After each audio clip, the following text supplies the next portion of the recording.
정책자금 받으려고 하면은 '아 이거 어떻게 해야 되지? 혹시 잘못해서 못 받는 거 아니야?' 라고 걱정하시는 분들이 계세요. 누가 알려줬으면 좋겠는데 주변에 자세히 아는 사람들이 없거든요. 그래서 비용 부담해서라도 컨설팅 받아서 진행하시려고 하는 분들이 계세요. 하지만 문제가 없는 소상공인 분들은 스스로 하실 수가 있습니다. 이 영상을 끝까지 보신 대부분들은 혼자서 신용보증재단에서 정책자금 받을 수 있게 되실 겁니다. 제 개인 사업자가 이제 안산에 있어서 신용보증재단을 통해서 신청을 했어요. 이제 재단의 경우에는 어플을 통해서 신청을 할 수 있는데 저는 그게 안 되더라고요. 그래서 홈페이지를 통해서 가능한 날짜와 시간을 정해서 신청을 했습니다. 여기서 팁으로 날짜는 화, 수, 목, 그리고 시간은 오전에 하시는 게 보다 좋습니다. 왜냐면 우리가 회사에 가도 똑같아요.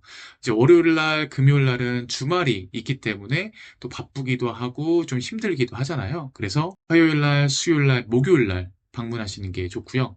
그리고 오전에 상담을 하면은 좋은 점이 담당자랑 상담을 통해서 어느 정도 가능할 거다 이렇게 답변을 들으면은 그러면 담당자분이 그 보증 신청서를 줘요. 그러면은 그 서류를 받아서 바로 은행에 가서 도장을 받아오면은 하루 만에 다 끝나는 겁니다. 대표님 바쁘신데 막 며칠 뭐 오고 가면서 서류 또 추가적으로 준비하고 또 내야 되고 하는 거는 사실 시간 아깝잖아요. 그렇기 때문에 하루에 끝낼 수 있게 시간을 정해 놓는 게 좋습니다. 이렇게 상담을 신청하면은 이렇게 문자가 보통은 와요. 그러면 기본적인 서류들도 있지만 추가적인 서류들도 있어요. 그래서 아예 그 모든 서류를 준비해 가시는 게 훨씬 좋습니다. 그 서류들은 제가 띄워 드릴 테니까 참고하시면 되겠습니다. 세 번째로는 이제 방문해서 상담을 받는 건데요. 예약한 시간에 재단에 방문하시면 되는데 지역마다 차이가 있겠지만 보통은 상담 시간에 맞춰서 가더라도 번호표 뽑고 또 추가적으로 서류를 작성하기 때문에 조금 미리 가셔서 기다리시는 게 좋습니다. 그렇게 해서 이제 본인의 차례가 돼서 이제 담당자분이랑 상담을 하시면 되는데요. 담당자분이랑 상담할 때 너무 편하게 옷을 입지 마시고 너무 그렇다고 꾸미지 않고 좀 깔끔하게 뭐 슬랙스에 셔츠라든지 좀 깔끔하게 입고 가시는 거를 좀 추천을 드리고요. 담당자분들이랑 상담할 때 보통 물어보는 것들이 있어요. 사업을 어떤 거 하냐? 주 거래 고객은 또 누구냐? 매출이 최근에 올랐던데 혹시 이유가 있냐? 매출이 최근에 떨어졌던데 이유가 있냐? 이런 여러 가지 질문들을 하세요.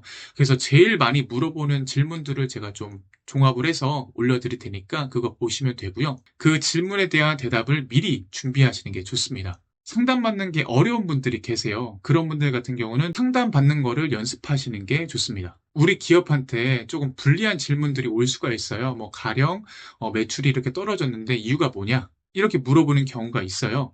그럴 경우에는 지금 우리가 어떻게 타파해 가고 있고 아니면은 지금 어떻게 해결해서 이렇게 진행하고 있다. 이거에 대한 얘기들을 미리 준비하시는 게 좋습니다. 그래서 예를 들어서 뭐 24년도 상반기 때 매출이 많이 떨어졌네요. 그러면은 그때 우리가 신제품을 개발하냐고 매출이 조금 떨어졌었다. 근데 이제 개발이 끝났고 소비자의 이제 평가만 남은 상태라서 제품을 생산해야 되는 단계다. 그래서 우리가 자금이 필요하다. 뭐 이런 식으로 준비하시면 되겠습니다. 상담이 잘 끝나면은 대략적으로 어느 정도 가능한지를 아마 얘기해 줄 거예요. 그리고 또 추가 서류를 안내해 줍니다. 그래서 미리 준비한 추가 서류들을 담당자한테 제출을 하거나 아니면은 재단에 다른 직원이 있어요. 그분한테 제출하시면 됩니다. 만약 추가적인 서류를 준비하지 못한 경우에는 이메일이나 팩스로 보내면 되니까 어렵게 생각하지 않으셔도 됩니다. 그리고 이메일이나 팩스로 추가적인 서류를 보냈을 때는 담당자한테 한 번 더 전화하세요. 그러면은 일 처리 속도가 빨라집니다. 그리고 추가적인 서류 안에 신용보증 신청서에다가 도장을 받아오라고 할 거예요. 그러면 근처에 있는 시중은행에 방문해서 도장을 받아오시거나 아니면은 본인의 주거래은행에 가셔서 도장을 받아오시면 되겠습니다. 저 같은 경우에는 기존에 거래하던 은행이 아니라 근처에 있는 새로운 은행에 방문해서 도장을 받았습니다. 모든 은행이 가능한 게 아니고 그 해당 재단에서 가능한 은행이 있어요. 그거는 그 담당자한테 물어보면 바로 답변해 줍니다. 그렇게 해서 신청서를 갖고 도장을 받으러 은행에 방문하시면 되는데 여기서 중요한 게 제가 지난 영상에서 말씀드린 것처럼 보증률이 중요합니다. 85%냐, 90%냐, 100%냐 이 보증률에 따라서 재단에서는 가능하다고 해도 은행에서는 거절할 수가 있기 때문이에요. 그래서 안 되는 경우에는 되는 은행을 찾아서 도장을 받아야 됩니다. 그렇게도 안 된다. 그랬을 경우에는 상담받았던 재단에 다시 방문해서 방법을 찾아야 됩니다.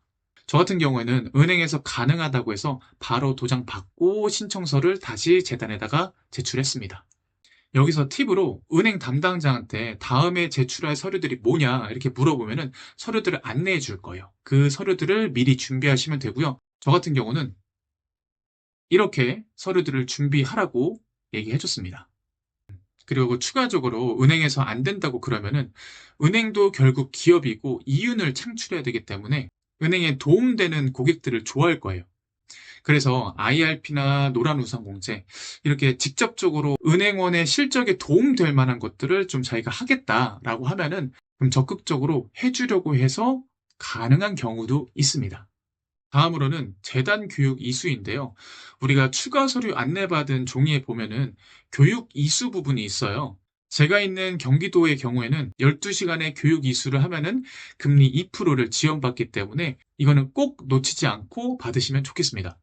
제가 교육을 막 엄청 상세하게 듣진 않았지만 들어봤을 때 이 소상공인 분들한테는 좀 도움되는 내용들이 많더라고요. 그래서 가급적 재생 속도를 빨리 해서 영상을 보시면은 그 영상 자체로도 좀 도움이 되실 것 같아요. 그래서 그 교육 이수하는 링크는 이렇게 문자로 오게 됩니다. 핸드폰이나 노트북으로도 가능하시니까 편하실 때 보시면 되겠습니다. 보내준 아이디랑 비밀번호 통해서 교육 이수하면은 자동으로 반영되기 때문에 그 보내준 아이디랑 비밀번호 통해서 받으시는 게 훨씬 편하실 거예요. 이렇게 신청을 하고 나면은 담당자마다 다르겠지만 며칠 후에 문자가 옵니다. 그래서 재단 담당자가 사업장에 방문하는 건데요. 저 같은 경우에는 오전에 문자가 왔었고 오후에 방문 가능한지 물어봤었고 뭐 안 될 경우에는 다른 날로 변경이 가능하다라고 했지만 저는 오후에 받기로 했습니다.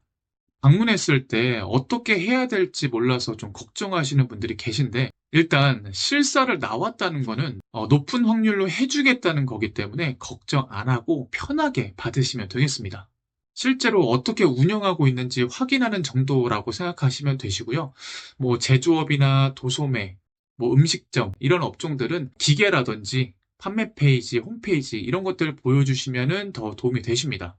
하지만 정보통신업이나 콘텐츠 제작업 이런 업종 같은 경우에는 따로 우리가 시설이 없는 경우들이 있어요.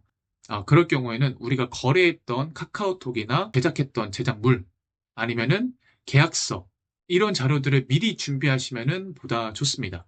이렇게 제출하더라도 때에 따라서 보완 요청이 오는 경우가 있어요. 그럴 경우에는 보완 요청하는 내용들을 준비해서 빠르게 제출하시면 되겠습니다. 팁으로는 결국에는 사람이 하는 일이기 때문에 작은 선물이 좀 사람의 마음의 문도 열고 또 저에 대한 좋은 인식도 줄 수 있기 때문에 이 담당자가 방문했을 때 간단하게 뭐 예를 들어서 여름에는 좀 더우니까 뭐 아이스 아메리카노나 좀 과일 음료 이런 거 주시면 좋고 뭐 추울 때는 뭐 율무차 같은 따뜻한 티 이런 것들 주신다면은 아무래도 좋습니다. 그 다음으로는 대출 승인과 보증 약정인데요. 이 과정까지 왔으면 거의 90%는 끝났다라고 보시면 되세요. 심사가 완료되면은 약정 후에 보증서를 보내준다는 링크를 보내줄 거예요. 들어가셔서 보증 약정 처리하시면요. 며칠 후에 보증 결정되었다는 연락이 올 거예요. 축하드립니다. 이렇게 결정이 나면은 그 신청서에다가 도장을 받았던 은행 쪽에서 먼저 보통은 연락이 옵니다. 만약에 며칠이 지나도 연락이 오지 않는 경우에는 그 해당 은행 지점에다가 전화하세요. 그러면 일 처리 속도가 빨라집니다. 저는 하나은행이었어서 하나원큐라는 어플을 통해서 신청서랑 서류들을 제출을 했었어요. 그렇게 제출하고 좀 기다렸는데 며칠째 답이 없더라고요. 그래서 그 해당 은행 지점에다가 전화했더니 지금 밀린 건수들이 있어서 그거 먼저 좀 처리하고 있다고 하더라고요. 그래서 제가 좀 가급적이면 빨리 진행해 주시면 감사하겠다 이렇게 말씀드렸더니 한 30분 정도 후에 전화가 와서 좀 추가적으로 서류들 보내달라고 해서 이메일로 보내드렸고요. 이렇게 전화했더니 일 처리 속도가 빨라지더라고요. 그래서 최종적으로 다음날 바로 승인이 되었고, 그날 이제 은행에 방문해서 통장도 만들고 서류 작성도 진행해서 당일날 정책 자금을 지급받았습니다. 자, 이렇게 해서 제가 별도로 운영하고 있는 사업자를 통해서 신용보증재단에서 정책 자금을 받았는데요. 아마 지금까지 보신 대표님들은 한 번도 신청 안 해보신 대표님들이 많을 것 같아요. 그래서 제가 추가적으로 좀 팁을 드리자면은, 우리가 자금이 필요했을 때 은행 자금 먼저 받기보다는 기관 자금을 받으시는 게 보다 유리하십니다. 그래서 뭐 소진공, 중진공, 기금, 재단, 이런 직접 대출, 간접 대출, 그것들을 먼저 받고 나서 추후에 은행에서 받으시는 게 더 우리가 자금을 많이 받을 수 있는 방법입니다. 그래서 정리를 해드리자면은, 은행에 먼저 가는 것보다 정책 자금을 받고 우리가 추가적으로 자금이 필요하실 때 그때 은행에 있는 자금을 받으시는 게 보다 많이 받을 수 있다라고 정리하면 되겠습니다. 마지막으로, 지금 바로 정책 자금을 신청하시는 분들이 아니라면은 직접적으로 도움은 안 되실 거예요. 하지만 나중에 자금을 신청할 때 그때 꺼내 보실 수 있게 구독해 놓으시고, 필요하실 때 영상 찾아보시면은 그 어떤 영상보다도 도움 되실 겁니다. 그리고 그때 도움이 되셨다면은 좋아요도 눌러주시면 감사하겠습니다. 그러면 다음 영상으로 찾아뵙겠습니다. 지금까지 사업만사성이었습니다. 감사합니다.